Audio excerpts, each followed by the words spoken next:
자, 안녕하세요. 북서영 카페 여러분. 자, 오늘은 이제 저번 시간에 이어서 이제 중국과 한국의 현대사학 부분을 할게요. 자, 이 중국과 한국의 현대사학 부분에서는 뭐 그렇게 눈에 띄는 부분은 없어요. 시험 문제도 거의, 지금까지 한 문제도 안 나왔고요. 대략적인 흐름만 좀 보면 될 것 같은데요. 자, 거기 이제 보면 20세기 중국의 역사학은 이 랑케 역사학의 영향을 받아서 사료에 대한 고증과 비판을 강조하는 실증주의를 기울이면서 경학의 울타리를 벗어나 독립하기에 이뤘다. 그래서 이제 중국의 역사학도 예전에는 경사일체적 성격이 강했죠. 근데 이제 이런 것들을 탈피하고 역사를 도덕이나 정치의 수단으로 봐서는 안 된다. 이렇게 이제 하죠. 그래서 이제 되게 이제 중국 근대사학의 확립기로서 이제 그 시기가 보면 오사운동 이후에요. 그래서 이제 이 오사운동 이후에는 그 당시 예국관념의 임무로 하는 사학의식이 이제 번창하기 시작했는데 쉽게 말하면 민족주의 의식이 이제 강조됐다는 거죠. 그래서 이런 국수주의 사학이라든지 그 다음에 이제 또 한편으로는 이런 국수주의 같은 민족주의 사관 외에도 의고주의, 실용주의 사학 같은 것들이 중국의 근대 사조에 형성이 됐다. 여기에서 이제 좀 눈여볼 게 뭐냐면 국수사상이라는 것은 공자를 강조하는 거예요. 그래서 공자를 강조하고 그 다음에 신문화와 마르크스주의를 반대했다. 예. 그래서 이 국수는 한마디로 이제 는 우리 걸 지키자, 정통을 지키자 이런 것들이죠. 그래서 이게 정통하면 중국에서는 공자야. 그래서 예전에 공자가 부인됐는데 이 공자가 이제 오사운동 이후 전에는 또 뭐냐면 또 부인됐다가 오사운동 과정에서 또 반발로 또 공자를 또 중송하자는 또 움직임도 같이 있었어요. 예. 자, 최근에도 또 공자를 또 부각시키죠. 예. 그래서 이런 흐름들을 좀 같이 보시면 되고, 자, 그 다음에 뒤에 넘어가서 이 국수학자들은 특징이 뭐냐면 복고주의를 통해서 민족의 문화를 특색을 지키자는 거예요. 그래서 민족주의를 성향하여 민족 자존을 높이는 것이 역사 연구의 목적이 되었다. 예. 자, 그럼 여기서 복고의 대상은 어딜까요? 복고의 대상은 주나라죠, 주. 종주 아시죠? 유교가 강조되는 게 주잖아, 주. 예. 그러면 그거에 대해서는 또 반대 흐름이 있겠죠. 국수주의 현상에서. 예. 그래서 이것이 등장한 것이 의고사학이에요. 의고라는 것은 여기 딱 보시면 알겠지만 옛 것을 의심하다. 그래서 옛날의 경전이나 이런 것들 다 의심해. 예. 그래서 우리가 알고 있는 뭐 사소 오경 같은 거, 중국의 십상경이라고 불렀던 것들을 다 고증을 해요. 그래서 이런 것들이 원래 처음부터 있었던 게 아니라 원래 저자에 의해서 만들어진 게 아니라 후대 사람들이 이제 지나면서 자신의 생각을 가탁해서 만든 거다. 대부분 허위다. 그리고 심지어는 어떤 것까지 나가냐면 과연 주나라가 존재하냐? 그래서 주나라의 실체까지도 부정하는 그런 것들까지 이제 하게 되거든요. 그거는 이제 앞에 있는 국수주의에 대한 또 반발, 이런 것들이죠. 그래서 이런 것들은 이제 경학의 위험을 제거해 사학이 유가 경학에서 벗어나는 큰 계기가 되었다. 이렇게 이제 볼 수가 있죠. 물론 이제 이거 의고사학들이 이제 주장했던 것들이 다 맞지는 않아요. 나중에 이제 은나라 유적지도 발견되고, 그 다음에 주나라 유적지도 발견되고 하면서 고고학적 성과에 의해서 또 이런 것도 이제 비판받아요. 예. 근데 이런 부분들은 이제 아까 언급했지만 역교론보다는 어디에 관련된 거냐면 중국사 있죠. 예. 중국사의 배경 지식 한번 보시는 것도 좋은 것 같아. 예. 의고사학이 뭐냐 물어볼 수 있거든요. 예. 자, 그 다음에 이제 1920년대에 이제 사회주의가 중국에 도입됐죠. 그러면서 이제 널리 확산된 사학이 마르크스 사학이야. 그래서 우리가 이제 마르크스 사학 보면 알겠지만 유물사관이죠.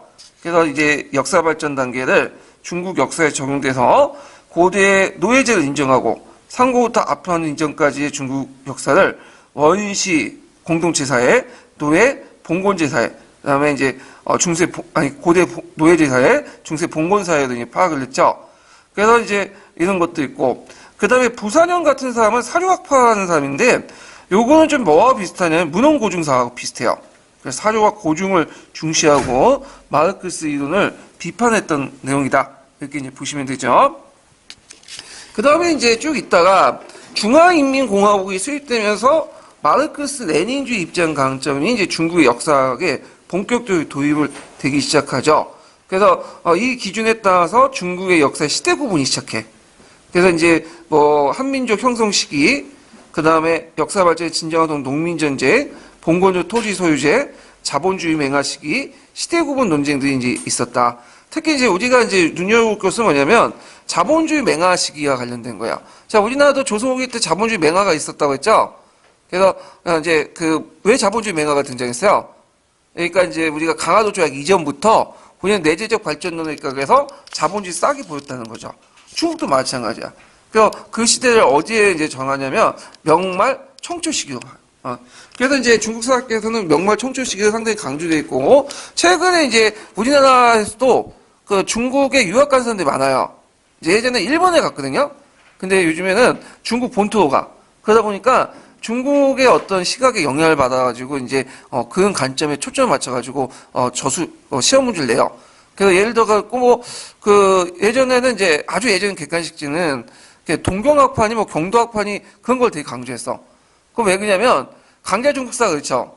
근데 왜 그때는 90년대나 90년대는 갈 수 있는 데가 어디냐면 일본이에요. 1번 중국사 딱 공부하면 고작 대만이고.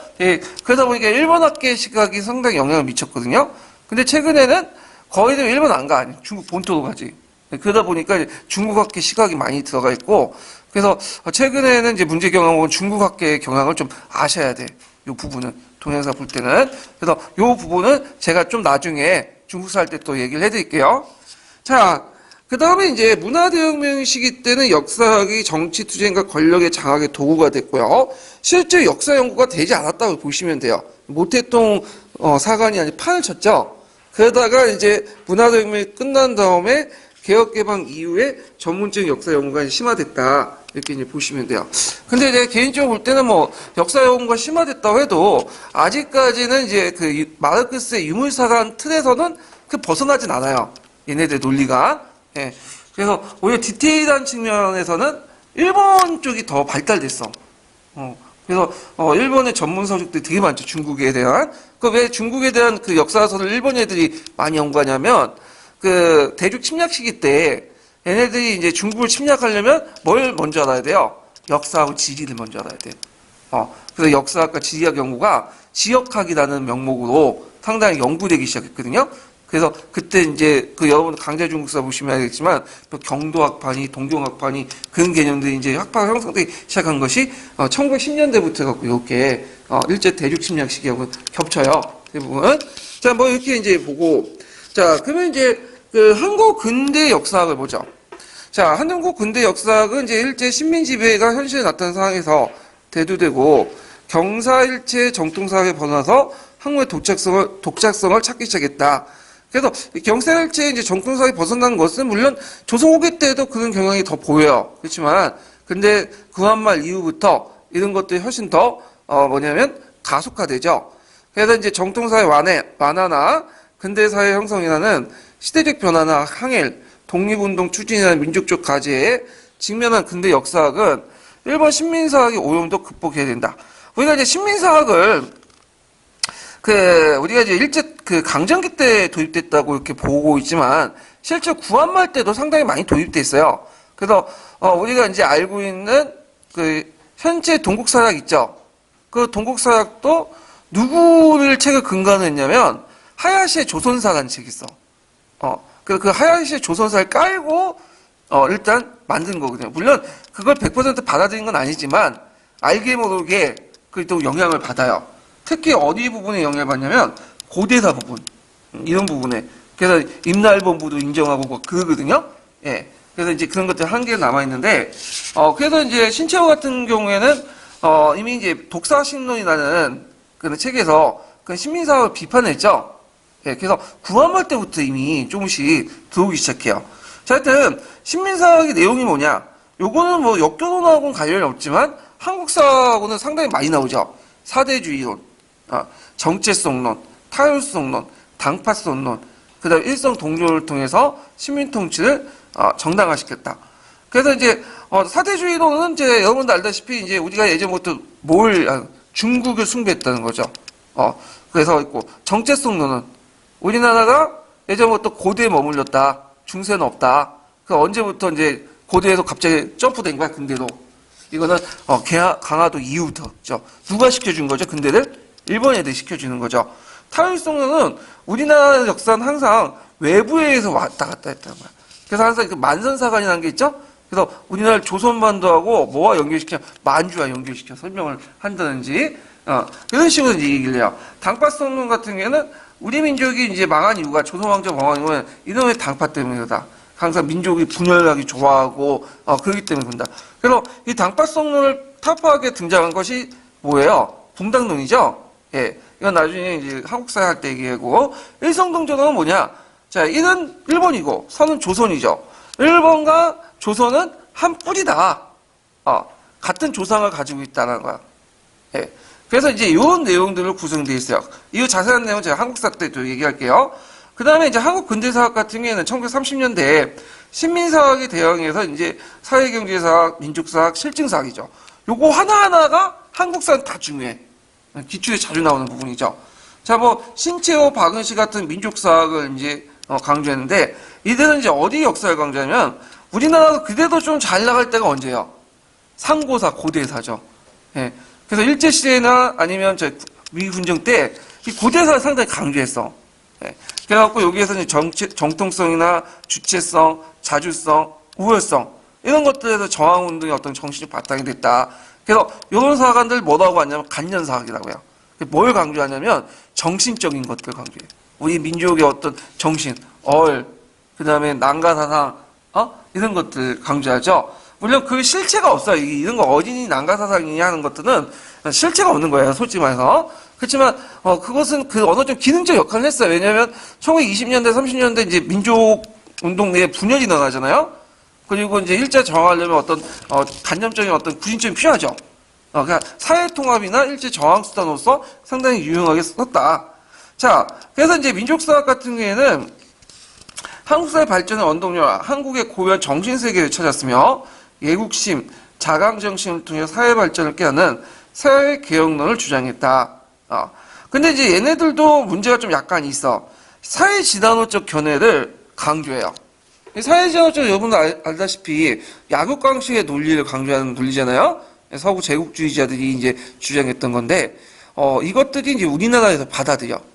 그래서 우리나라도 뭐냐면 통립을 하고 그 다음에 이제 국방학에서는 심을 키워야 된다. 이런 논리를 하죠. 자, 사회 진화론적 논리는 우리나라뿐만 아니라 그 당시 베트남이나 일본이나 중국도 다 받아들여요. 네. 그런 것들이 동아시아 교과서에 나와 있거든요. 그래서 동아시아 교과서 보실 때 좀 봐두시고요. 그렇지만 이제 이민족의 지배나 사회 불평등 또 거부할 것을 주장했다. 이렇게 했고요. 자, 그 다음에 이제 사회경제사학이라는 게 있는데 사회경제사학 하면 딱 유명한 사람이 누구죠? 백나온이죠. 예. 백나온은 한국사 문제에서 한 2문제 정도 나왔던 사람이야. 예. 그래서 이 사람은 사회주의를 토대로 사적 유물론이나 보편성, 그러니까 사회 어떤 그 계급투쟁이나 사회 구성체론을 통해서 보편성을 가지고 이제 한국사를 이제 접근했죠. 그래서 한국사의 구성이 어떠냐? 그러니까 어느 단계, 뭐 노예대사이냐, 그 다음에 중세 봉건제사이냐 이런 것들을 이제 논했고, 그래서 우리 백나온 같은 경우에는 중세사를 인정했다. 우리도 중세사가 있다. 그래서 그 시대를 고려시대로 봤죠. 요거는 좀 이따는 한국사 부분에 이제 얘기를 하죠. 그래서 사회경제사학은 신민사학이 강조했던 중세 부재나 봉건사의 부재를 비판하고 유물사의 관점에서 왕조 중시의 역사를 극복하려고 했다. 사회경제적 측면에서 이제 극복을 했다. 이렇게 보시면 돼요. 근데 주의할 것은 뭐냐면 백나온만 그런 거야. 이청원이나 다른 사회경제사학은 우리나라 중세사 인정 안 해요. 이 사람들은 물론 신민사학의 다른 결에서 인정 안 하는 거야. 얘네들 인정 안 하는 논리가 뭐냐면 아시아적인 어떤 정체론이 있거든요. 아시아적인 어떤 봉건 사회론, 아시아적 정체론적인 어떤 단점이 있어요. 아시아적 생산 양식. 예. 그래서 이런 것들을 내세우면서 이제 인정 안 해. 이 부분은 나중에 좀 뒤에 얘기할게요. 자, 그다음 송신태나 이런 이병도 같은 사람이 있는데 실증사학의 터전을 마련했다. 그래서 실증사학이라는 것은 뭐냐? 그 랑케주의의 사관이죠. 사료나 문헌을 철저한 고증과 개별적인 사실 하나하나를 확인해서 일제히 왜곡된 신민사학과 어떤 사회경제사학을 극복하려 했다. 그래서 개별 사학의 엄격한 고증을 중시하겠다는 거 이렇게 좀 기억을 해주시면 되고 여기 뭐 송진태와 이병도를 이제 신증사학이나 큰 범주에서 얘기를 하고 있지만 실제로 좀 계파가 달라요. 이병도는 문헌고증사학이야. 그래서 이 사람들은 이제 어떤 특징이 있냐면 좀 집이 좀 잘 살았죠. 그래서 어디 유학 갔냐면 일본 와세대 대학이나 뭐 그런 데 가갖고 일본 사학자 밑에서 배웠던 사람들이야. 그래서 이제 우리가 이제 알고 있는 진단학회 사람들 있죠? 그런 사람들. 그리고 우리 주류 학계인 강당 학파들 제자들은 다 요 사람들 이제 뿌리를 두고 있는 거야. 예. 그런데 이제 손진태 같은 사람은 좀 이제 실정사학도 있지만 민족주의적인 어떤 입장도 있고 그 다음에 이제 또 뭐냐면 사회경제사학도 또 받아들여. 그래서 우리가 이제 한국사 할 때 이런 사람들 뭐라고 해? 신민족주의라고 하죠. 따로 분류해 놓죠. 예, 이 부분은 다시 한국사 할 때 다시 얘기를 하고요. 자, 그리고 이제 정치사 위주에서 역사수수가 중화주의를 극복하고자 엄격한 사료비판과 객관적 서술을 통해 민족사 서술 체계가 확립했다. 이거 좀 기억을 해주세요. 이거 주의할 건 뭐냐면 민족주의 사학이든 뭐 사회경제 사학이든 그 다음에 또 이제 나중에 실증 사학이든 그때 특징이 뭐냐면 전반적으로 랑케의 사료비판 분석은 받아들였다는 거야. 예. 그러니까 팩트는 강조했다는 거야. 방향은 다를지 몰라도. 예. 자. 하지만 이제 진단학회의 실증사학은 문헌고증에 가까웠고 민족과 사회 현실을 외면했다는 이제 그 역사적인 비판을 받았다. 현실 수능적이었다는 거죠. 개별 사실 확인이나 어떤 과거사의 정리, 유형물 나열에 그쳤다는 거죠. 그래서 특히 이제 이병도나 이런 사람들이 참 순진한 게 뭐냐면 일제와 대항해에서는 객관적 팩트를 강조하자. 팩트 체크처럼. 그럼 일본 애들이 우리가 객관적 실증하고 팩트를 제시하면 일본 애들도 이 객관적 팩트 앞에는 무릎을 꿇고 수용할 것이다. 그렇게 믿었어. 결국은 아닌 거죠. 네, 우기는 거지. 덮어버리고. 그래서 진단학교 나중에 해체되죠. 물론 이제 그 강복 후에 다시 이제 부활을 하지만. 그리고 이제 민족주의 사학이나 뭐 사회경제 사학이나 이런 사람들도 이제 팩트를 강조하면 얘네들은 팩트만 나열되는 게 아니라 거기서 뭘 찾았죠? 민족의 혼. 그 다음에 어떤 유물사나 보편적 법칙. 이런 것들을 적용해서 이제 해석하려고 했던 사람들이고요. 자, 그래서 해방 이후 같은 한국 역사는 신민사학과 반신민사학의 어떤 갈등사학에서 실증사학을 중심으로 해서 이제 뭐냐면 현대사학을 모색을 했고, 여기에 좀 눈여겨볼 게 뭐냐면 민중사학이 등장, 요런 것들만 좀 보세요. 80년대. 그래서 사회경제의 영향을 받아서 민중사학이 등장했는데, 이 민중사학 부분은 제가 이제 역견할 때, 교육과정 설명할 때, 얘기를 했을 거예요. 그래서 민중사학이 이제 민주화 운동을 타가지고 그 영향을 미쳤다고 했죠. 교과서 서술 변천에. 그래서 종전의 지배층 위주의 역사 서술에서 민중을 강조하는 사회경제적인 어떤 측면을 강조하는 피지배층의 어떤 것들을 이제 강조했다. 그래서 지배계급의 정치사 또는 엘리트 문화사 일변도에 제도권 학풍을 벗어나 역사의 학문적 지평을 넓혔고요. 그 다음에 민중사학은 일반 백성의 삶과 생활 및 의식에 대한 연구를 통해서 민족의 자각을 병역의 주체로 인식을 했다. 그리고 20세기 후반에는 이제 인류학, 사회학 같은 사회학 이론을 수용하고, 그 다음에 정치 사회사 위주에서 신문화사라는 역사 해석이나 서술 체계가 다양해졌다. 예, 신문화사 부분이 강조됐다라고 이제 보시면 돼요. 신문화사는 여러분들 이제 그 뒤에 좀 더 설명할 거예요. 그 부분은. 자, 그래서 이 전반적으로 읽어보시면 알겠지만 역교본에 나올 부분은 없어요, 여기는. 근데 중국사나 한국사에 나온 부분은 많아. 그러니까 중국사 공부할 때, 한국 사학사 공부할 때 대략적인 흐름 파악하는데 한번 읽어보시는 것도 괜찮은 것 같아요, 여기에서. 자, 그 다음에 이제 앞에 이제 언급한 건 뭐예요? 역사학과 이제 하는데 요 근대 역사학을 연구한 거죠. 근데 요번에는 현대 역사학과 역사 교육 관련된 내용이에요. 현대 역사학과 역사 교육은 이제 되게 이제 여기 보시면 알겠지만 뭐 중국 나오고 뭐 유럽 나오고 그다음 우리나라 이렇게 이제 나눠 볼 수 있죠. 그래서 요 부분은 약간 우리나라 부분에서는 좀 볼 필요는 있어요. 요거는 교육과정과 또 연결돼 있고 요번에 이제 사회생활과나 국사교본이나 이런 것들이 이제 예전에 한번 시험 문제 나왔기 때문에 한번 볼 필요는 있어요. 자, 그러면 이제 한번 볼게요. 자, 유럽의 현대 역사 교육은 나라마다 다른 정통 교육을 발전됐고, 그 다음에 이제 그 영국이나 독일 같은 교육이 분권성이 강조했다. 분권성이 왜 강조됐을까요? 영국과 독일은 지방자치가 발달됐죠? 예. 그래서 영국과 독일 같은 경우에는 지방 자체가 되게 발달됐기 때문에 뭐 지방 의회도 당연히 존재하고 얘네들이 교육 과정도 얘네는 주마다 달라. 독일 같은 경우에는. 예. 제가 이제 예전에 독일에서 공부하신 분들 얘기 보니까 교육 과정도 다르고 교과서 다르고 다 달라요. 예. 그래서 그리고 또 독일 사회에도 자기의 지방 역사를 상당히 강조하는 그런 것도 있거든요. 그래서 우리 같은 경우에는 뭐 지역사 공부하면 보조 교과서를 가지고 공부하잖아요. 독일은 그게 아니야. 얘가 주교과서야. 중앙사는 그냥 보조야. 예. 그래서 상당히 특징을 가지고 있다라는 것 좀 보시면 되고, 그리고 이제 그러다 보니까 역사교육과정이나 교수방법 같은 사회 등에서 이제 지역사회나 학교 교사에 위임되는 방면이 있고요. 프랑스나 이탈리아가 상당히 중앙집권적인 어떤 특징을 갖고 있다. 이렇게 이제 보시면 돼요. 그 다음에 이제 영국은 의회 중심의 어떤 헌정사, 그 시그 역사로서는 앵글 섹슨의 어떤 우월적인 낙관과 그 담은 것이 중심이었고, 그리고 이제 점차 역사교육 내용을 이제 뭐 사회 문화적인 측면에 강조했다. 뭐 이런 내용도 있고요. 그 다음에 20세기 중반 이후에 유럽 각국이 자국사 또는 유럽 중심사를 통해서 강력적인 현대사 중시의 원칙을 세우고 자성적인 모욕을 했는 모습을 보였는데, 그러니까 20세기 중반 이전까지는 되게 자국사 중심, 또는 유럽사 중심에서 강력적인 현대사 중시의 원칙을 내세우면서 이제 등장을 하기 시작해요. 그래서 이게 무슨 말이냐면,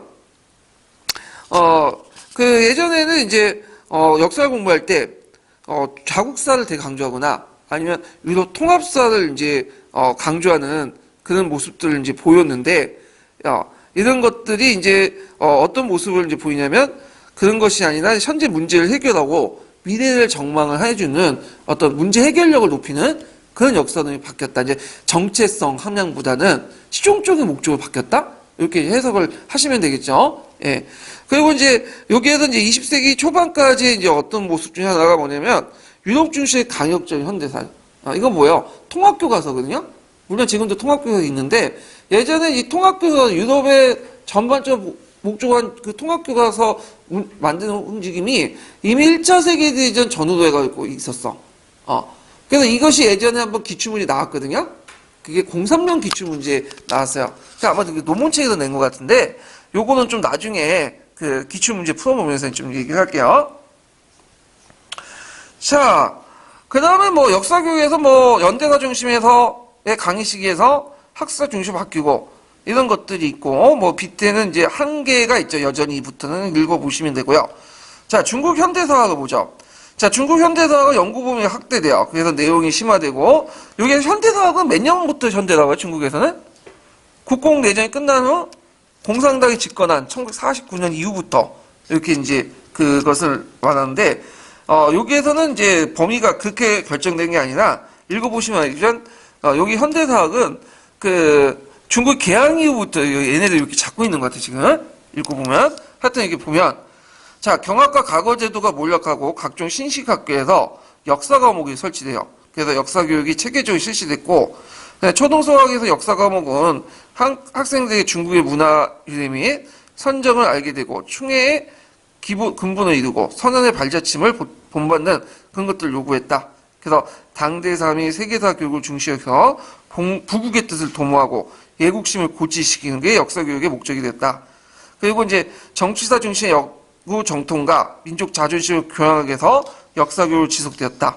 그리고 이제 이때 그 역사 교과서는 일제 교재를 번역한 진안통사, 그 다음에 동양사요 이런 것들이 있고, 중화민국 시기에는 민족교육의 제도를 도입해서 교육 내용에 민주주의 정신을 담게 되었다. 뭐 이런 내용이 있고, 봉건적 어떤 도덕 이념을 탈피했다. 이렇게 있거든요. 그래서 이거 초창기 때도 중국에서는 오히려 이제 중국 역사 자체를 연구한 게 자체 학문이 없기 때문에 일본 교재를 많이 뺏겼었어. 우리가 마찬가지로, 우리나라도 마찬가지로 그랬는데, 거기 진안통사나 동양사에는 나올 리가 없겠죠. 예. 근데 이제 좀 상식적으로 얘기하면 진화라는 말을, 이거는 이게 중국인들 지금 싫어해요. 이 진화라는 말이 그 뜻이 뭐냐면, 어찌 전하다를 뜻은. 일본 애들이 중국의 나라를 좀 낮춰서 얘기하는 거야. 진화는 게, 진화제고, 전하다라는 뜻이야.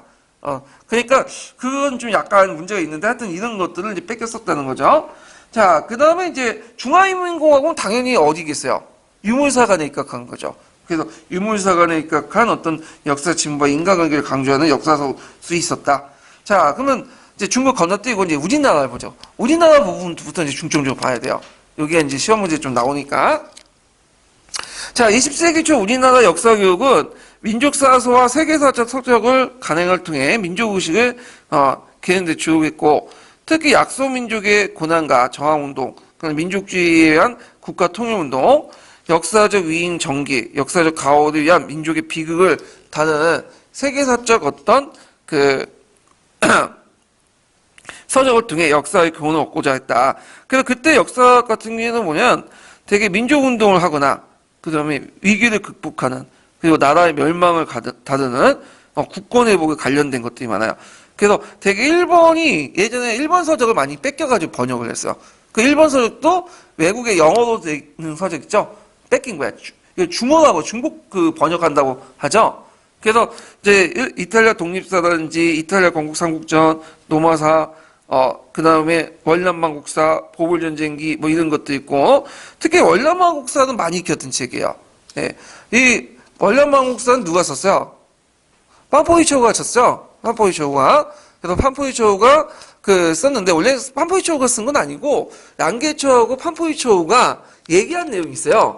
그거를, 양계초가 친절하게 책을 묶어가지고, 판포이초우에게 줬어. 이게 이제 월남망국사야. 월남이 왜 망해갔는가를 했는데, 우리 입장에 볼 때는 구한말 때 일제 침략 아래서는 타산지석이 됐던 책이 이 월남망국사다. 이렇게 좀 기억을 해두시면 돼요. 자, 그 다음에 이제, 일제 통감부 시기 때는 이제 애국심이나 반일 감정을 고취시킨 역사서의 발행을 통제하고 한국교육 역사를 폐지하고 축소했고요.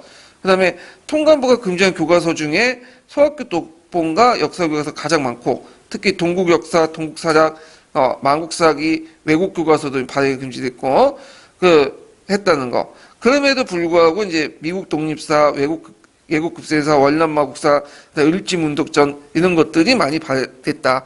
특히 이 시대의 특징이 뭐냐면 을지문덕전은 이순신전처럼 뭐냐면 구국의 영웅들을 강조하는 그런 이제 위인전이 많이 발행을 했는데 왜 그럴까요? 이 어려운 시기를 누가 영웅이 나타나서 우리 구원해 줄 거다. 그런 것들을 원했던 거야. 이순신이나 그 다음에 을지문덕이나. 근데 이런 의식들이 이제 나중에 언제 없어지죠? 3.1운동 이후에 없어지게 되죠. 예. 이 3.1운동 이후에 민중의 어떤, 폭발적인 신을 보고, 이제는, 독립이라는 것이 어떤 영웅이 아니라, 누가, 민중이 해야 된다. 그래서 이제 신채호가 민중의 집정형론을 제시하잖아요. 예. 이건 뭐 이제 한국사 관련되니까 이제 보시면 되고. 자, 일제 통치기에 들어서 일본의 식민지 당국은 자주 독립과 국권회복을 부여짓거나, 민족문화의 참단을 논하거나, 세계사적 사례를 들어 민족의식을 자극시키는 역사들 다 압수 폐기했고요. 그 다음에 정통적 사서로서 민족사 교육이 음성적 행해지를 막기 위해서 1918년 서당 규칙을 만들었어요. 요것도 기억을 해야 되겠죠. 서당 규칙은 왜 만들었냐면 그 당시에는 이제 일본이 일종의 우리 초등학교에다가는 보통학교가 있었어. 근데 이 보통학교가 그 당시 많지가 않았거든요. 그리고 지금처럼 의무교육이 아니었어. 돈 내고 가야 돼. 그래서 이제 사람들은 보통학교는 잘 들어가지 못하고 차 안으로 서당에서 공부를 했어요. 근데 이 서당에서는 이제 예전처럼 뭐 유교 경전만 가르친 게 아니에요. 유교 경전 외에도 산수나 과학이나 역사 같은 근대 학문도 같이 가르친 거야. 그래서 이 근대 역사학을 가르칠 때 민족주의 의식을 함양시키는 그런 것들을 강요하니까 안 되겠다 해서 서당을 성립할 때 꼭 누구의 허락을 맡아야 돼요? 총독부의 허가를 맡도록 한 거야. 그래서 규제를 했다는 거. 자, 그 다음에 이제 각지 서당에서는 동문초학이라는 이름으로 바꿔 민족사 교육을 실시했고요.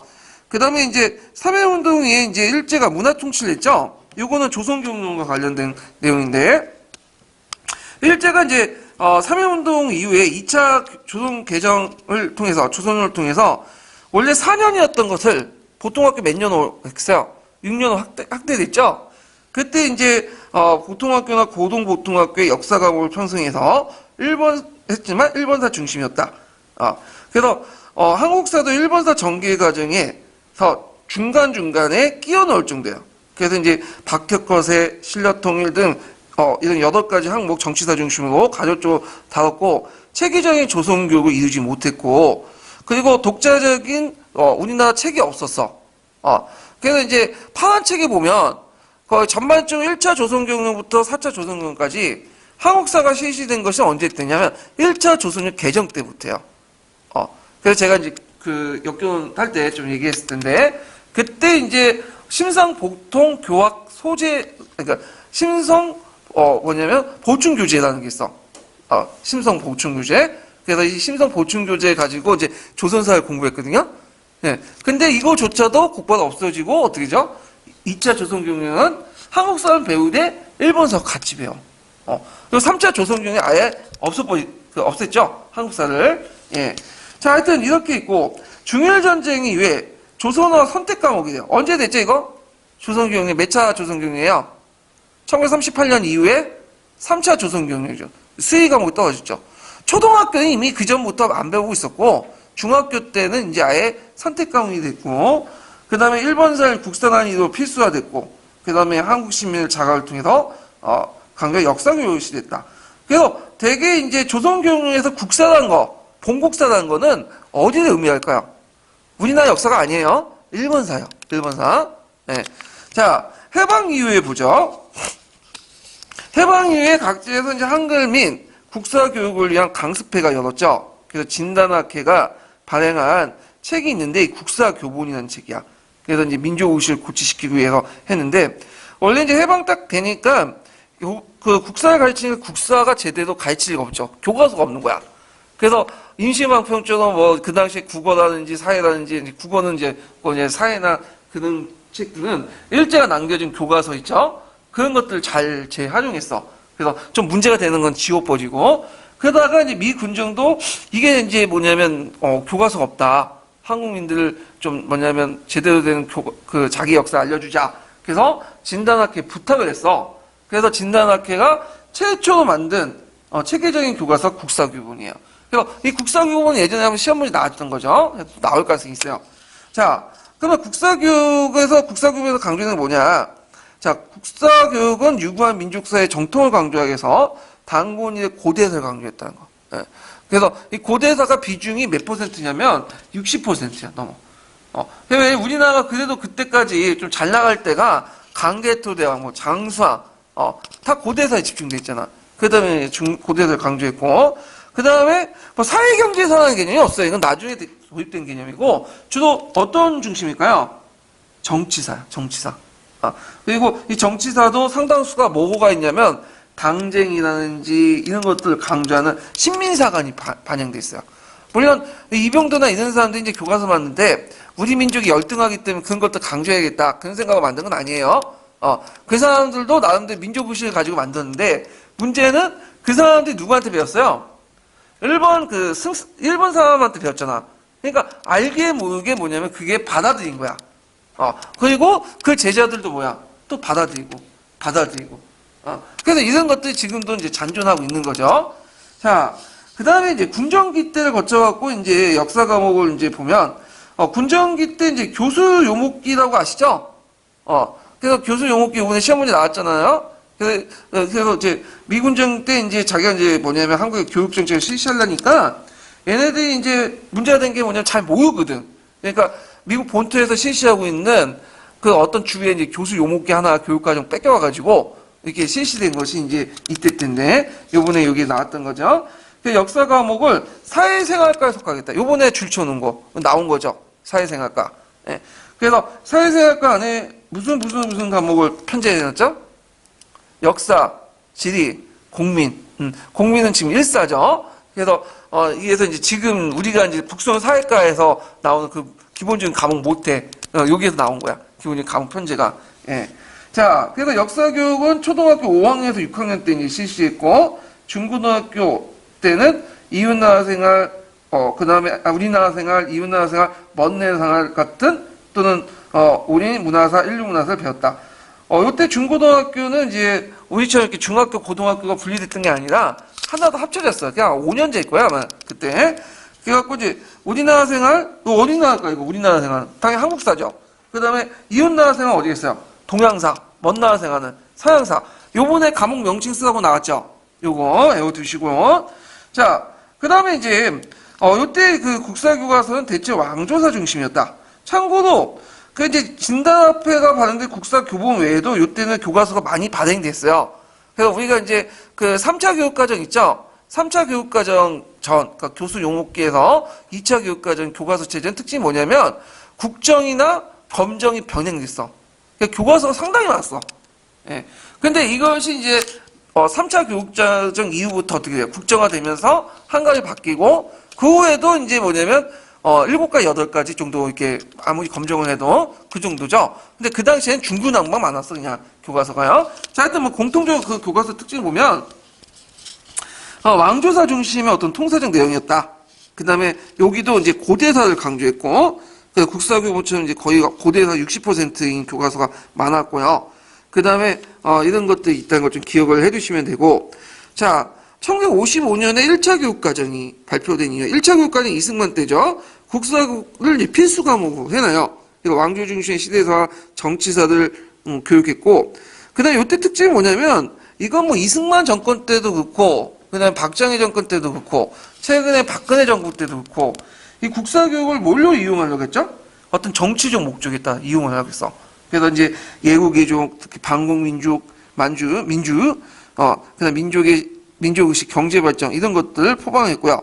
그 다음에 이제 1960년대 좀 눈여겨볼 게 뭐냐면, 이 후반때가 이제 2차 교육과정 때 후반때 내용인데, 선사시대에 구석기 시대를 포함을 시켜.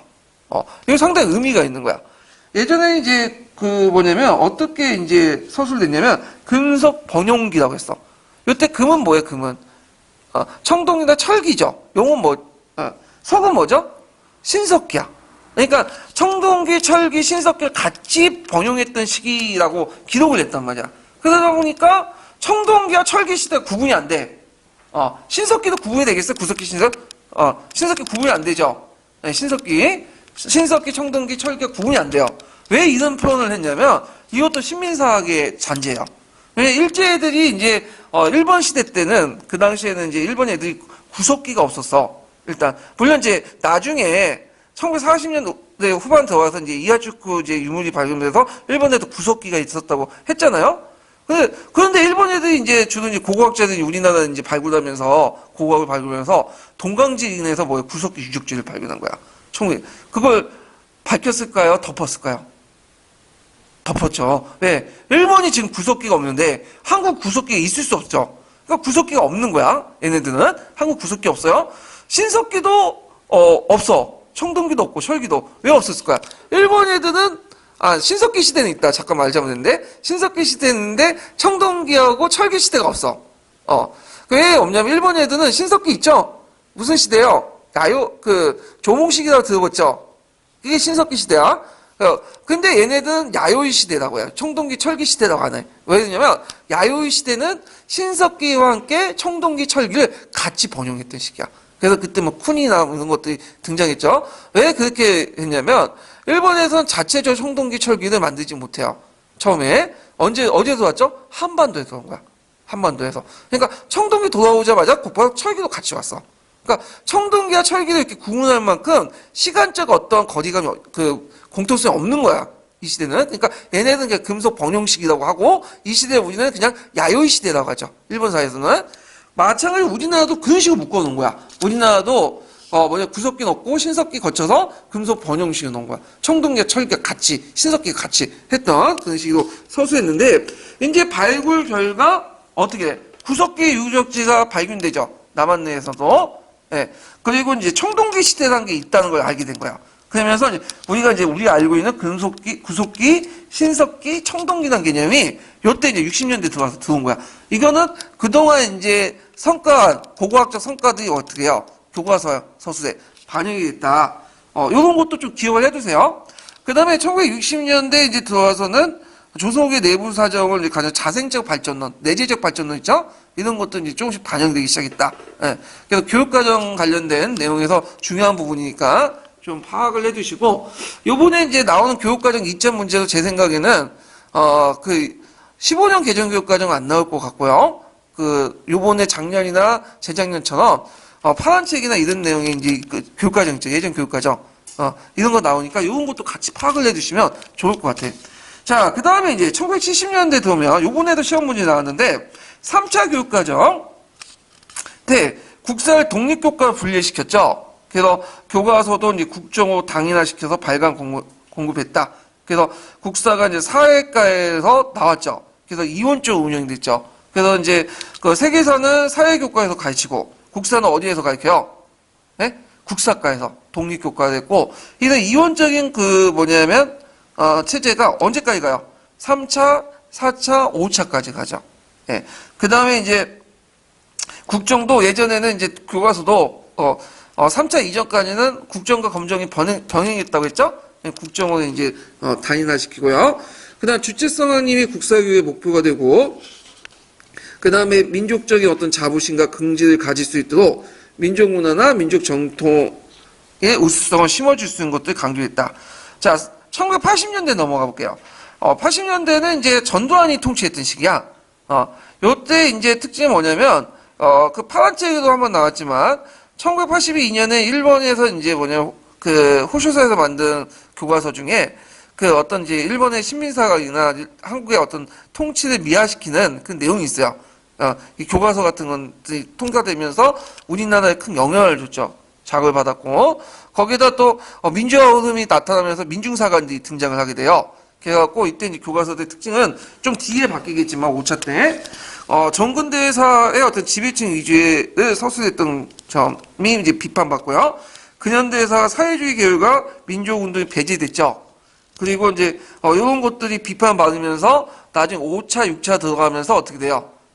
점점 바뀌어지게 돼. 그 내용에서. 그래서 5, 6차 넘어가면 사회주의의 역사가 부각이 되거든요.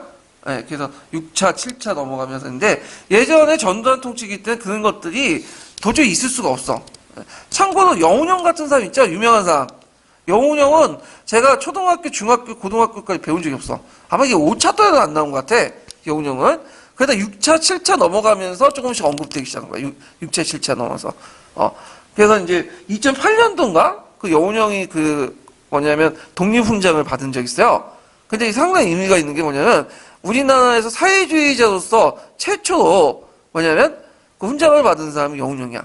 그러니까 이전에는 주지도 않았어. 독립운동 해도 이 사람이 사회주의라고 낙인 찍으면 주지를 않았던 시기야. 네. 자, 뭐 이렇게 있고. 자, 그 다음 세계사 교과서도 아시아 각국의 근대화 과정이나 자생적 노동을 강조하고. 그래서 여러분들 이제 알다시피 이제 일본 같은 경우에는 에도막부 시기 때 강조하고, 그 다음에 중국은 명말 총초 이런 것들을 강조하죠. 그 다음에 서아시아, 남아시아, 동남아시아, 아프리카 역사를 보강했지만 아직까지는 이제 유럽사, 중국사 중심의 어떤 역사 서술이 벗어나지 못했고, 이 90년대 이후에 5차 이후죠. 그 역사 교육은 초등학교 주제 중심의 생활사, 그 다음에 그 중학교는 정치사 중심의 시대사, 그다음에 고등학교 문화 사상사 중심의 통사 등등 분야사적 주제별 접근을 시도했다. 생활사, 뭐 정치사, 뭐 이런 것들은 어디와 또 연결될까요? 환경학대법. 이 부분 뒤에 좀 얘기를 할게요. 그 다음에 국사교과서 내재적 발전을 토대로 조선 후기 민중의 적극적인 동향을 했고, 그건 앞에서 이제 1980년대 비판을 이제 반영했다고 하죠. 그 다음에 일제의 무장 독립투쟁과 사회주의 운동을 새로 담았다. 그래서 사회주의 운동, 민중투쟁 이런 거가 강조되기 시작을 했던 것이 이제 90년 들어와서 5차 좀 반영되고 6차 때 이제 본격적으로 반영되기 시작해요. 예.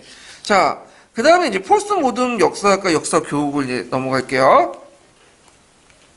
자, 요거 넘어가기 전에 이제 한번 전반적인 흐름을 보면 보통 랑케의 어떤 사학의 특징은 뭐야? 사건 중심이죠. 사건 중심이에요. 개별을 강조하고. 그래서 이런 것들인데 내러티브적 어떤 문학성을 강조하죠. 또 랑케는 그런 것들이 이제 그 사회구조 사학이 등장해서 비판을 받게 돼. 그래서 사회구조에 강조한 신사학 계열은 뭘 강조해요? 구조를 강조하죠. 사회경제를 강조하고. 네. 그래서 이제 이 사람들은 거대한 역사를 추구해. 거대 담론, 거시사, 이런 것들을 강조하고, 사회 역사를 뭘로 강조하죠? 과학설 강조하죠. 과학적인 모습들을. 그런 것들이 이제, 이 양차 세계가 끝난 다음에 포스트 모더니즘에 영향을 받은 이제 사학에서는 뭘 강조해? 미시사를 강조해. 이제 거시사가 아니라, 그 대표적인 게 뭐예요? 신문화사죠. 그리고 이제 그 주제가 예전에는 사회사나 경제사 이런 것들이 주제였죠. 이런 것들이 이제 뭘로 바뀌어요? 신문화사가 바뀌면서 문화는 누가 주체죠? 개별 인간이 어떤 그 주체가 될 수가 있잖아요. 그러니까 개별 인간을 이제 서술하려면 분석하는 것은 좀 힘들지. 그러니까 뭐 프랑스 대혁명처럼 뭐 첫 번째 이유가 뭐고 두 번째 이유가 이런 식이 불가능하잖아. 어느 방식이 필요할까요? 내러티브가 필요하죠. 내러티브. 그러면 내러티브가 어떻게 될까요? 부활되기 시작해요. 예, 이런 흐름들 좀 기억을 해두시면 되고, 여기에서 말하는 것은 이제 그 앞에 이제 했던 정통사학이나 이제 사회경제사학, 신사학을 얘기했으니까 이제 포스트 모더니즘 사학이 등장, 그 얘기할 거야. 자, 이 포스트 모더니즘 역사는 그 근대 역사학의 세 가지 전제가 있었는데 이걸 깨면서 등장한 거야. 그러니까 포스트 모던이라는 것은 그 모던이 뭐죠? 근대성이죠. 근대성을 대체한다는 거죠. 그래서 근대성을 대체해서 새로운 이제 흐름을 등장했다. 그럼 근대성이라는 게 뭐야? 계몽주의죠. 계몽주의는 인간은 뭘 가지고 있다고 보고 있어요? 이성을 가지고 있고, 이성을 가지고 불합리한 것들을 개선하면 사회는 뭐 어떻게 됐죠? 진보한다. 발전한다. 이런 것들이 역사학에도 발전이 됐고 반영이 됐는데, 근데 문제는 양차 세계대전을 거치면서 1차, 2차 세계대전을 거치면서 홀로코스트라든지 대양 무기 살상이나 대양 무기를 발명하면서 막 인간이 많이 죽잖아요. 그래서 과연 이성을 대면 과학이라는 것이 과연 뭐냐면 인간적인 건가? 이런 것들이 참 좋은 건가? 근대는 꼭 이성에서 진보가 이루어지나? 회의감을 느끼기 시작해. 그러면서 등장한 것이 포스트 모더니즘이야. 그래서 포스트 모더니즘은 감성을 강조하고, 그다음 어떤 계획성, 목적성보다는 이제 우발성 이런 것들을 강조하고, 서구 중심이 아니라 이제 뭐냐면 여러 가지 이제 뭐 여서구 중심이라든지, 그다음에 3세기 어떤 비서구 중심이나 등등 이런 흐름들이 등장하잖아요. 예. 그런 것들이 이제 각계의 사상계에 등장을 하게 되고, 이런 것들이 영향을 받아서 역사학도 조금씩 변화가 돼요. 예. 근데 주의할 것은 포스트 모더니즘을 100% 받아들인 건 아니에요. 뭐죠? 비판적으로 받아들인 거야. 예. 포스트 모더니즘을 100% 받아들일 수 없는 이유가 뭐예요? 포스트 모더니즘의 뭐 하이트나 데리다 같은 이론들 받아들이면 어떻게 되는 거야? 역사학이 해체될 뿐인 거예요. 역사가 뭐가 되는 거야? 문학이 되는 거죠. 그러니까 이제 비판적으로 받아들인 거야. 그래서 이제 그 대표적인 게 이제 텍스톤을 받아들인 게 신문화사인데, 신문화사는 나중에 좀 얘기하겠지만, 예를 들어가지고, 뭐, 해체적 읽기 쓰기 한다고 해서 이제 거기에서 되게 강조하잖아요? 포스트 논에서, 모더니즘의 텍스톤에서는. 그래서 이제 뭐 역사적 사실을, 발견한 게 아니라 발명한다고 했죠. 근데 여기서 뭐야? 신문화사는, 해체적 읽기 쓰기는 받아들여. 그렇지만, 언어의 허구성 언어도 인지하지만, 나름대로 언어 안에서도 뭐가 있다? 진리가 있다고 생각해. 그렇기 때문에 얘네들은 발명하는 게 아니라 발견한다고 하죠. 그래서 약간 100%는 받아들이지 않아요. 반만 받아들인다고 보시면 돼요. 예, 이건 나중에 좀 얘기를 하고요. 그럼 포스트 모더니즘 역사학이 뭐냐? 자, 종전에 어떤 역사의 가학성을 강조한 역사에서 역사의 문학성을 강조한 역사가 전환됐다. 이렇게 이제 보시면 되는데, 그래서 근대 역사학에서 이제 그 역사 연구의 목적이 가고사시 이해였죠. 그리고 랑케 이유, 랑케뿐만 아니라 그 이전에 이제 투킨티데스까지 포함해서 이외에 근대 역사학의 세 가지 전제로 발전됐어요. 그래서 이제 그 세 가지 전제가 뭐냐? 첫 번째는 그 역사적 그 사실은 실제 일어났던 사실이며 역사관 사회를 통해서 객관적 사실을 서술할 수 있다. 그 다음에 그 시간적 영속으로부터 일관된 인과관계를 이끌어낼 수 있고, 그 다음에 실제에 대한 진실을 탐구할 수 있다. 이런 것들인데, 요 내용은 이제 어디에 있냐, 요번에 이제 그 재작년인가 그 시험 문제 나왔던 것이 요 부분이죠. 예. 그래서 이제 근대 역사학의 세 가지 전제에, 그게 이제 03년에도 나왔고, 그 다음에 17년 기출문제에도 나왔던, 중요한 부분인데, 이것이 어디에 나온 논문이냐면, 이용우 씨가 쓴 논문이 있어요. 예, 그 이용우 씨가 이제 그 썼던 논문 중에 내용 중에 한 부분이야. 예, 그래서 여기는 이제 이용우 씨가 썼던 논문들을 뭐랄까 자기 나름대로 또 요약을 내갖고 발췌를 냈어요. 예, 그래서 이제 한번 그냥 이용우 씨 논문을 기반으로 해서 여기는 좀 약간 왔다 갔다 해가지고 이제 하니까 좀 얘기를 하면 이게 되게 중요한데 랑케의 세 가지 이제 기본적인 전제 조건이. 근데 역사학이 세 가지 전제 조건이 있어요. 첫 번째, 아까 이제 읽은 것처럼, 첫 번째가 과거, 이게 첫 번째예요. 이게 마지막 세 번째로 되어 있는데, 원래는 이용호 씨 논문의 그 첫 번째 대전제가 이거예요. 과거에 실제가 있고, 실제, 키워드가 실제요. 실제가 있으며, 자, 그 다음에 실제가 있고, 요거에 대한 뭐죠? 진실을 탐구한다. 예. 예. 진실이라는 건 뭘까요? 진실은. 실제 비판에 관련있는 어떤 원리나 어떤 인과관계, 법칙, 이런 것들 얘기하는 거죠. 그래서 이걸 이제 좀 어려운 말로, 철학적인 실제라고 해요. 실제. 그래서 실제와 실제는 틀려요. 내용이. 실제는 뭐예요? 실제 일어난 사건. 그러니까 우리가 눈에 감각기관을 통해 보이고 느끼고 이런 사건들, 팩트를 이제 실제라고 해요. 근데 실제는 뭐냐면 눈에 보이는 그 어떤 것이 아니라 그 이상의 어떤 원리나 그 밑에 깔려있는 원리, 법칙, 이런 것들을 실제라고 하는 거야. 눈에 보이진 않지만 그 움직이는. 자, 그래서 이제 실제와 실제를 합쳐서 우리는 뭐라고 하죠? 이걸 마르크스 용어에 따르면 구조라고 하죠. 눈에 보이는 것과 눈에 보이지 않는 것. 눈에 보이는 건 뭐야? 실제고. 눈에 보이지 않는 것은 뭐죠? 눈에 보이지 않는 건 실제죠. 자, 이게 첫 번째예요. 그러면 두 번째 전제는 뭐냐? 두 번째 전제는, 자, 두 번째 전제는 뭐냐면, 엄격한 사유비판을 통해서, 이 사유비판이라는 것은 뭘까요? 랑케식 사유비판이죠. 랑케가 강조한 거. 이 사유비판을 통해서 객관적 역사를 선수할 수 있다. 이게 두 번째 전제 조건이야. 예. 그러면 요거는 이제 랑케가 얘기한 건데, 물론 이제 뒤에 이제 신사학이라든지 뭐 그 뒤에 있는 사람들이 랑케의 어떤 것들 비판하잖아요. 근데 기본적으로 요거는 다 공유하고 있어. 팩트는 심지어 간념론자도 역사적 팩트를 무시하는 거 아니에요? 사유비판 다 해요, 얘네들도. 다만 이제 얘네들 초점이 랑케는 주로 어디야? 외면이죠. 얘는 뭐야?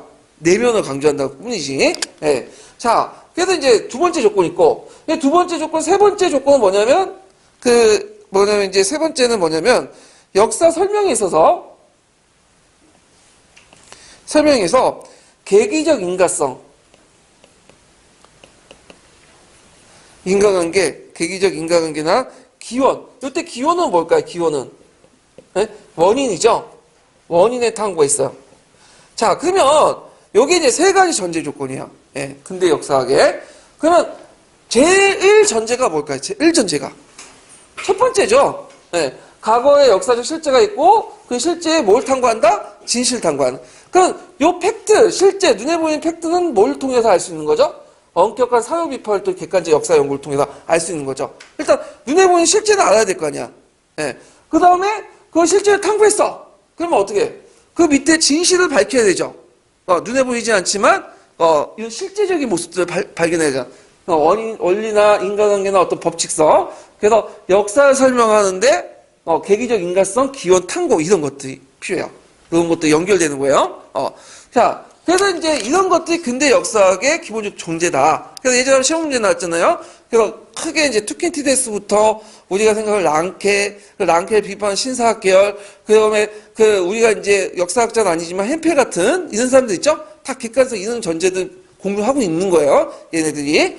자, 그러면 이제 이거에 대해 포스트 모더니즘을 어떻게 비판하고 있냐. 이게 책에서는 중국 낭만 기술하고 있는데, 자, 첫 번째가 뭐냐면 큰 전제를 비판하는 게 뭐냐면, 자, 과거는 실제로 구성되어 있고, 실제가 있고, 진실을 탐구할 수 있다. 이렇게 있죠. 근데 얘네들의 논리가 뭐냐. 자, 실제라는 것은 뭘 통해서 인식하는 거죠? 실제라는 것? 우리가? 언어를 통해서 인식하는 거죠. 말과 글을 통해서 인식하는 거잖아요. 어떤 실제 상황을, 언어를 통해서 인식을 해요. 이 언어. 그래서 이제 포스트 모더니즘의 텍스트의 언어는 어떤 거죠? 허구죠. 허구죠. 그러니까 언어를 통해서 허구를 인식했기 때문에 거기에서 인식한 그 허구라는 것을 바탕으로 인식한 실제는 실질적으로 이제 일어난 것들이 아니라 이것들은 일어난 것들이 아니라 하나의 포상을 하지 못하고 담론에 불과하다 이렇게 주장해요. 담론. 네. 포상이라는 것은 언어가 실제를 반영해서 우리 머릿속에 딱 나온 게 아니라 이거는 어떤 그러니까 담론에 의해서 구성된 허구에 불과하다. 이렇게. 이때 담론은 뭘까요? 이데올로기죠. 이데올로기에 의해서 구성된, 그래서 이제, 얘네들 그래서 이제, 언어라는 건 실제로 제대로 반영하지 못한다라는 진리 상응성을 부정을 해버려. 그러니까 예전엔 진리 상응성에서 언어가 실제로 반영한다 이런 식으로 얘기했는데 그게 아니라 이제 이걸 부정하고 언어의 허구성을 강조하면서 포상을 제대로 하지 못하고 담론에 의해서 언어의 그 담론에 의해서 이데올로기적 위에서 언어에 의해서 이제 역사 사적 사실이 팩트가 부정된다는 거죠. 예. 그러니까 쉽게 얘기하면 이런 거죠. 그 예를 들어 어떤 사람이 코끼리를 잡았어. 어느 사람 토끼를 잡았어요. 근데 자기가 이제 사람들의 가시를 하려고 나는 코끼리를 잡았다 이런 식으로 얘기해요. 거짓말 친단 말이야. 그러면 실제 잡은 거는 뭐냐면 토끼지만 이 사람이 이제 언어를 통해 코끼리 잡았다고 하니까 그게 실제로 남았어 기록에. 그러면 실제 일과 그 다음에 언어로 포상된 일이 일치해요, 일치하지 않아요? 일치하지 않죠? 그러면 이거 자체가 뭐예요? 이 사람이 어떤 자기가 했던 일을 좀 가장하고 싶은 마음이 못해요. 반영된 거죠. 이게 이데올로기야. 그러면 이것은 뭐냐면 그 역사가 과거의 어떤 객관적 팩트를 알 수 없다는 거죠. 전제가. 이해되시겠죠? 자, 그러면 객관적 팩트를 알 수 없으면 그 밑바닥에 달려있는 원리 인과관계 이런 것들을 알 수 없죠? 예, 이런 것들을 이제 비판하고 있고, 그러면 이제 아까 얘기했던 이 과거의 실제는 언어를 교육하는데 이 언어는 이제 사료 비판을 통해서 객관적 역사를 알 수 있다는 두 번째 전제 조건은 당연히 깨질 수밖에 없죠. 왜? 아까 여러 가지 얘기했죠. 언어는 의미가 뭐야? 다양하게 해석하고 쓰고 허구가 반영돼 있고 주관적인 것도 등용되죠. 자기가 이제 토끼 잡았는데 코끼리 잡아주고 표현할 수 있는 거 아니야? 예. 그 다음에 세 번째는 당연히 이 밑에 깔려있는 어떤 계기적 인간성의 기원에는 탕물을 할 수 있어 없어요? 없죠. 그래서 맨날 이제 역사를 보면 이제 동양사의 계도에 서양사의 계도에 원인이 어떻고 배경이 어떻고 계기가 어떻고 맨날 그런 소리 하잖아.